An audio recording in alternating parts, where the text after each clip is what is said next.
The future of mobility is not just about where we are going, but how we get there together.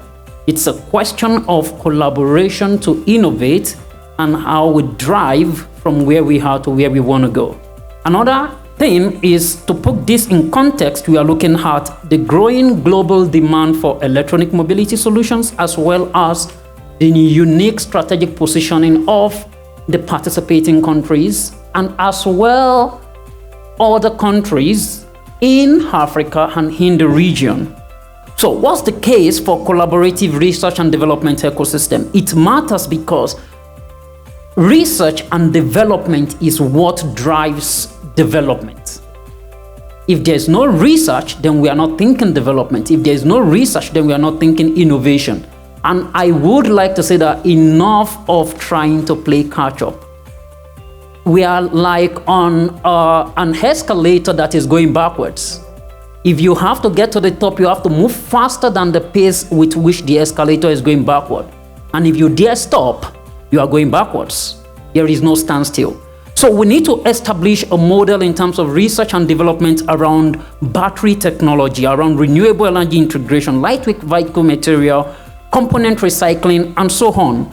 And this involves participation from all stakeholders, public, private, academia alike. We need to start from now. We need to start with forward-thinking research. The good thing about technology and innovation as it relates to electronic mobility is we can jumpstart. We can move from industry 1.5, 2.0, or wherever we are on the scale to industry 4. Because we have the technologies now available. We don't need to try to digitalize. We can simply begin by digitalizing. So these are the things that we have. We have the benchmark. And if we don't move, a lot is at stake. The stake and the purpose. The transition demands cutting-edge research. Policy recommendations here. I would say we need to strengthen our regional collaboration, developing agreements around research and development and innovation policy harmonization. If we don't have a shared goal, then there is nowhere we want to move forward to. We need to have opportunity to foster public-private relationship and develop skills and capacities in this research. In terms of shared vision for e-mobility ecosystem, in the short term, our research and development ops needs a audit. Where are we and what do we need to get to where we want to be? At national level, we need to assess our readiness. Digital transformation readiness. We have models that are specific to emerging economies. Interesting to say that this was like what my 3 years of research in Morocco has focused on. How do we assess the readiness of African countries to transition to the new industrial era? Conclusion, because of my time. Addressing policy issue is very critical. But we will be, if we are too scared to push in terms of research and development, and if we feel like these innovations are too hard and we can't achieve them, then we can't achieve them. We need to stop responding to research. We need to start leading research. Most of the research that we do now are things that some countries have stopped doing. Now we're talking 4G, 5G in some African countries. There are research on 7G in Europe. Universities in Denmark, Finland are already researching 6G, 7G. That's just an example. We need to get ahead of the game and stop being a responder. On a closing note, with a shared vision and a strong sense of collaboration, and coupled with the message that we've been saying here, dedication and consistency, I believe that Africa, this regional value chain consortium, can transition to a sustainable electronic mobility era, and we can begin to call the shot on the global landscape. Thank you. The country is interested in increased production of automotive regional value chains, and currently the country is emerging as a key player in the SADC regional automotive value chains, leveraging primarily on its central position in the region, and its main focus now is on the electric vehicles components. In this case, Botswana wants to play a vital role in the global shifts towards sustainable automotive technologies because of its endowment to copper deposits, which are critical to electric vehicle wiring systems. Because of its proximity to the South African market, Botswana has taken advantage of that and currently it supplies 20 to 25% of ignition wiring sets for vehicles produced in South Africa.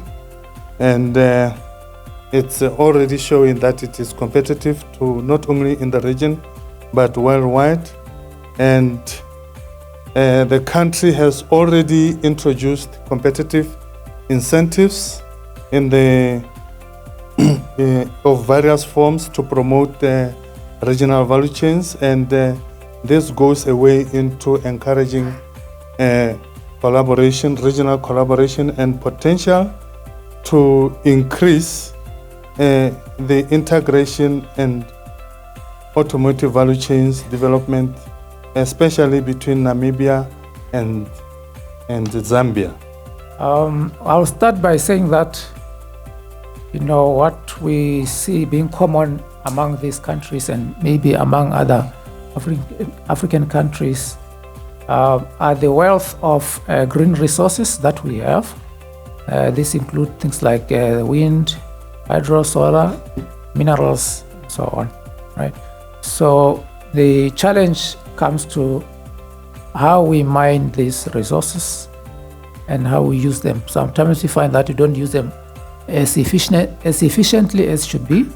We also need to engage more in R&D activities, right? So that we know what we do with those products that we are mining. We also need to empower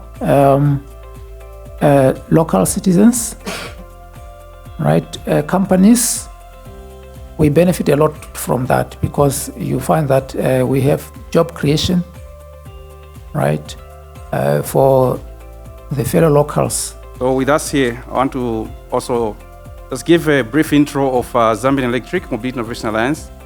We are the first civil society in the country which has been supporting the government to adopt electric vehicles. I believe that is the future. The future is electric because of the benefits that comes with an EV. First of all, the general knowledge that we have, 20 moving parts make up an EV against over 2,000 moving parts in ICE, which makes it very cheap. And also we don't have many maintenance. We don't have an engine. Simply means the maintenance costs are very low. So at Zambia, we believe the R&D is very important, and we've been carrying out some research, which has led us to confer with the government and understand that we can help the government also save the much needed treasury, like how Ethiopia has done it by saving the $4 billion by cancelling ICEs. So that is going to help us and take that money into other much needed sectors such as health and education. One of our initiatives we've done is set up some Zambia ONSA chapters where we're encouraging students to look into e-mobility as the future. We need to spend in R&D to ensure that we have the right products and the right vehicles. Most of our women in rural areas, they suffer long distances of walking. We can come up with solutions. We know Africa lacks power. Over 600 million Africans do not have access to electricity. We can have these mini grids, which productive use can be channeled to charge two-wheelers and three-wheelers. These are some of the solutions which can put together to ensure that we have that. But at the center of it all is R&D. How do we get the right solutions and the right products? We have to ensure that we put the money where emphasis is. That's putting money on the research and development. So in conclusion, we want to foster R&D across the continent to share the lessons which are learned. Therefore, there's no need to reinvent the wheel, but also learn from others who've gone before us to ensure that we've got the right solutions for Africa, because we only have one continent.